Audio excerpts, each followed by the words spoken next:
días, señoras y señores. Les voy a hablar de la batalla del Atlántico, factor clave en las dos guerras mundiales. Y el título no está escogido al azar porque realmente fue decisivo para el desarrollo de la conflagración en los frentes terrestres. El 80% del tráfico mundial se efectúa por mar. En las dos guerras mundiales, la estrategia del eje fue el dominio negativo del mar y, por el contrario, la de los aliados era dominar las comunicaciones marítimas para poder vencer en los campos de batalla, lo cual implicaba el dominio del mar.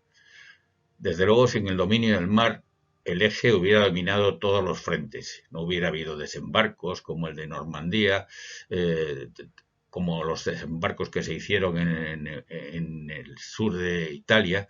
El dominio del mar, no cabe duda, que asegura el tráfico de convoyes. El problema que tenían los submarinos en la Primera Guerra Mundial era que estaban supeditados al derecho internacional y tenían que cumplir las fases que estaban especificadas para los barcos de superficie: aviso, visita y captura. El aviso, pues, era viable porque consistía en izar una señal o dar un cañonazo por la proa del barco a reconocer, con lo cual se conseguía su detención. Luego venía la fase de visita, con lo cual una dotación reconocía la carga y documentos, y por último se decidía si era una presa y se podía enviar a un puerto amigo o procedía hundirlo. El problema era que tanto para enviarlo a un puerto amigo, pues era necesario contar con una dotación de presa, que los submarinos tienen muy escasa dotación, y para hundirlo era preciso salvar a toda la dotación y pasajeros, con lo cual los submarinos no tenían botes, y si no los tenían el mercante, pues era muy difícil de llevar a cabo. Además, estaban proliferando los buques trampa, que tenían entre las grúas camuflados cañones bajo la apariencia de inocentes cargueros. En la Gran Guerra, el ataque sin restricciones empezó el 9 de enero de 1917, porque se comprobó que era imposible para los alemanes, después de la batalla de Jutlandia, dominar a la gran flota, y con barcos de superficie no iban a conseguir nunca dominar a la Armada Británica. Entonces, el 9 de enero se empezó el ataque sin restricciones. En febrero se hundieron ya 500.000 de toneladas, más de 500.000. En marzo 630.000 toneladas y en abril 825.000 toneladas. Claro, esto dio lugar a que los Estados Unidos entrasen en guerra. Se implantó el sistema de convoyes, se desarrollaron los hidrófonos y, claro, a partir de este momento, pues las pérdidas empezaron a disminuir. En el Tratado de Versalles, las colonias alemanas fueron ocupadas por Inglaterra, Francia y Japón, con lo cual los problemas que había en 1914 se acrecentaron todavía más, y a partir de ese momento se empezó a fraguar una nueva contienda. La Segunda Guerra Mundial empezó el primer día de guerra, el 3 de septiembre de 1939, y ese primer día fue torpedeado ya el transatlántico Athenia, que tenía muchos americanos como pasajeros, y se silenció por eso la noticia para evitar que los Estados Unidos entrasen en guerra. El 23 de septiembre de 1939, sin embargo, se declaró la guerra submarina sin restricciones. Los británicos creían que con el ASDIC o sonar, que era un medidor de distancias por emisión activa de sonidos, que les permitía obtener la distancia, con eso y con el sistema de convoyes, pues que ya prácticamente tenían dominada la guerra antisubmarina, y lo cierto es que no era así. Así como habían construido muchos acorazados, pues se dieron cuenta de que no habían dedicado la misma dedicación a construir escoltas y les faltaban patrulleros y escoltas de convoyes. Ahí tenemos, por ejemplo, una corbeta tipo Flower, que es un bacaladero transformado al cual le añadieron un sonar y le pusieron un varadero de cargas de profundidad. Tuvieron que solicitar a los americanos destructores del tipo Fluss-Decker o Four Pipes, que tenían 4 chimeneas que le daban una silueta muy característica, y estos barcos, claro, tenían cargas de profundidad y les tuvieron que instalar un sonar, y fueron los que le solucionaron provisionalmente el problema. Pero las fronteras en tierra habían permanecido estables hasta el día 9 de abril de 1940, en que Alemania decidió invadir Noruega y a la vez Dinamarca. Y lo cierto es que fue un éxito, y en la nueva situación, desde junio de 1939, era la que tienen ahí en la pantalla. O sea, lo que tienen en azul es los dominios alemanes que tenían ocupado desde Cabo Norte, en el Ártico, hasta la frontera del río Bidasoa, en España. O sea, que parecía que, evidentemente, el paso siguiente pues era invadir el Reino Unido. El problema es que ahí tienen una imaginaria invasión de Inglaterra, porque era lo que ellos pretendían. Pero claro, ni la RAF ni la Royal Navy estaban dispuestas a consentirlo. Tuvo lugar la batalla de Inglaterra, en la cual fue una clara victoria de los aliados, pero fue una clara victoria porque llegaron barcos a las Western Approaches. Los británicos establecieron 2 puertos cabecera en Glasgow y Liverpool, y desde ahí pues todo el tráfico costero se hacía por tierra o por navegación de cabotaje. La navegación por el norte de Gran Bretaña era más larga, pero sin embargo más alejada de la costa enemiga.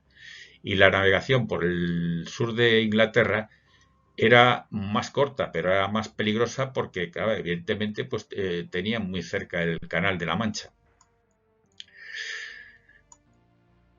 Ahí tienen el cuartel general de las Western Approach, que estaba en Liverpool. El día 6 de marzo de 1941, Winston Churchill proclamó la directiva de la Batalla del Atlántico, en la cual establecía como primera prioridad atacar a los submarinos y bombardeos donde y cuando podamos.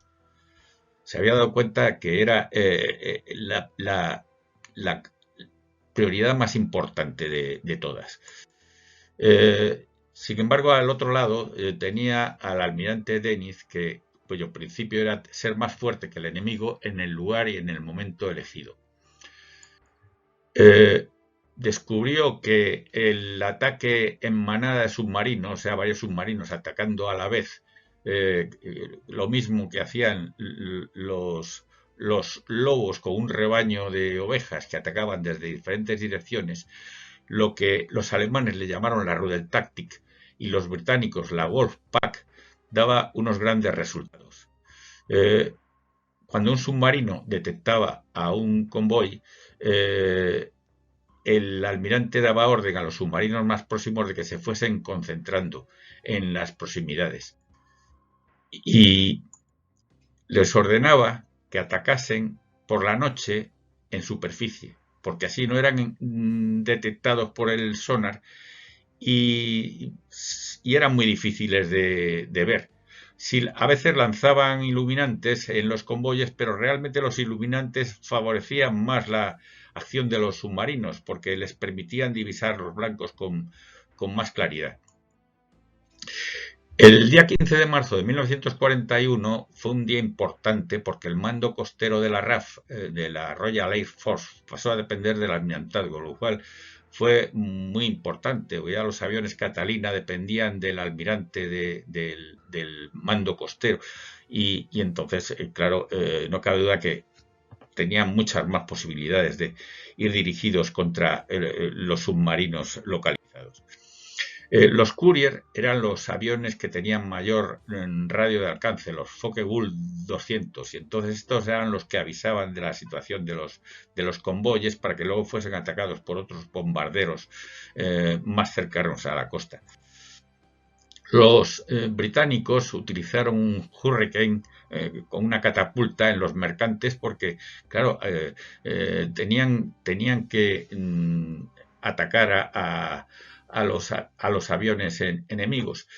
Y el problema que tenían era que el avión se perdía porque no había posibilidades de recogerlo. Y el piloto se perdía o no se perdía dependiendo de que lo localizasen, porque se lanzaba en paracaídas una vez que se acababa el combustible, lo cual tampoco podía estar mucho tiempo en el agua en esas condiciones, en el Atlántico Norte, sobre todo en invierno. Eh, Se ideó un portaaviones de escolta que fue el Audacity, un barco que tuvo una vida efímera, pero que demostró que tenía gran capacidad. En un convoy de Gibraltar a Inglaterra que mandaba el capitán de navío Walker, conocido por Johnny Walker, pues se fue a pique, pero había conseguido en este mismo convoy hundir a 5 submarinos, con lo cual demostró su eficacia y se dio la orden de construir en serie ese tipo de portaaviones. Eh, el, en 1941, el día 22 de junio, los alemanes cometieron el error de invadir Rusia, que fue la Operación Barbarossa, a pesar de las recomendaciones de los mandos, sobre todo de los mandos navales, que consideraban que era un error. Se establecieron dos rutas para aprovisionar a los puertos de Musmark y Arcángel, el primero en el mar de Barents y el segundo en el mar Blanco. Había una ruta de invierno y otra ruta de verano. Todas dependían de hasta dónde llegaba la banquisa de hielo. La ruta de invierno era más peligrosa porque estaban los convoyes supeditados al ataque de los barcos de superficie alemanes que estaban destacados en la costa de Noruega y a los aeródromos alemanes en Noruega.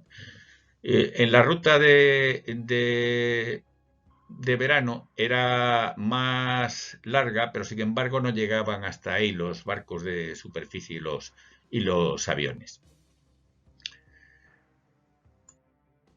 El día 7 de diciembre de 1941 tuvo lugar el ataque a Pearl Harbor, con lo cual entraron en guerra definitivamente los submarinos alemanes. Encontraron un coto de caza extraordinario en la costa este de los Estados Unidos. Se situaban en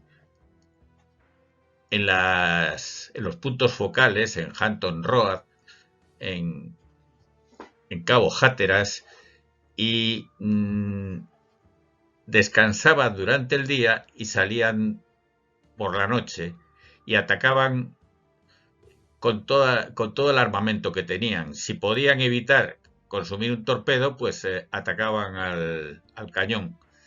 De este modo su permanencia pues era mayor. Y para los americanos era deprimente ver grandes barcos ardiendo sin posibilidad de reacción de ningún tipo, puesto que no tenían establecido el sistema de convoyes. Los ingleses les cedieron varios patrulleros y corbetas tipo Flower para defenderse. Y por fin, ya un poco más adelante, en el verano, se crearon los destructores de escolta que reunían las ventajas de las corbetas británicas con un mejor armamento antisubmarino. Se preveía construir 1 millar y entraron en servicio 565 a lo largo de la guerra. Se perfeccionó el sistema de erizos o armas para lanzar por la proa, porque el problema de las cargas de profundidad era que dificultaban la visión con el sonar, y por eso se estableció este sistema de ataque. La idea con respecto a la guerra aérea era que el almirante Denny decía que un avión no puede destruir a un submarino, igual que un cuervo no puede combatir con un topo.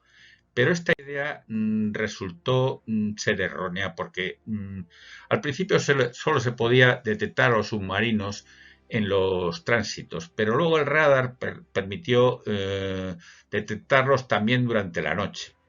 Y luego se diseñó un proyector Lake que en combinación con el radar permitía también atacarlos también de noche. Ahí tienen el proyector Lake situado debajo del ala de un avión, y ahí tienen iluminado un submarino con proyector Lake en un ataque de un avión.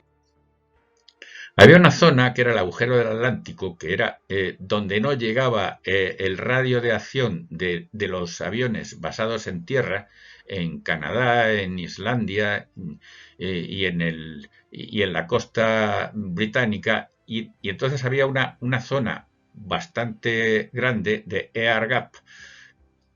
Ahí lo tienen mejor señalizado, que es la zona negra esa, en la cual los convoyes lentos pues no tenían más remedio que atravesarlos, y claro, los convoyes se tenían que ajustar a la velocidad del barco más lento, y a lo mejor el barco más lento pues iba a 6 o 7 nudos y tardaban varios días en recorrerlo, con lo cual cada día se efectuaban ataques en manada, concentrando día a día más submarinos.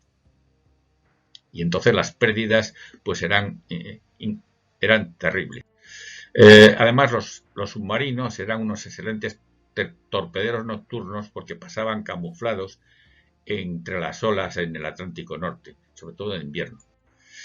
El año 1942 fue el año horrible, que tuvo más de 6 millones de pérdidas de barcos mercantes británicos. Durante la guerra pues se mejoraron una serie de técnicas, como una de ellas fue el aprovisionamiento en la mar, que permitía que los destructores se aprovisionasen durante el tránsito, con lo cual no tenían que ser relevados por otros destructores y podían escoltarlos a los convoyes durante todo el tránsito. Se aumentó también el alcance de los aviones basados en tierra. Ahí tenemos un Liberator que al final llegaron a alcanzar 1.200 millas de radio de acción. Se organizaron grupos de apoyo antisubmarino y por fin llegó el añorado portaaviones de escolta, que no llegaba porque los americanos se dieron cuenta de que eran tan buenos que los utilizaron en el Pacífico, y cuando llegaron en el Atlántico ya estaba conseguida la derrota de los submarinos. En marzo de 1943, los submarinos disponían nada menos que de 112 submarinos en el Atlántico Norte, pero el 22 de mayo, ante el número de pérdidas que era tan grande, el almirante Denny no tuvo más remedio que dar la orden de abandonar las zonas de caza del Atlántico Norte, y por eso esta fecha es considerada como la batalla de la victoria de la batalla del Atlántico. Es una victoria menos sonada que otras victorias, pero no deja de ser más importante. Ahí en ese gráfico tienen en negro los barcos construidos, y en rojo en negro los barcos hundidos y en rojo los barcos construidos.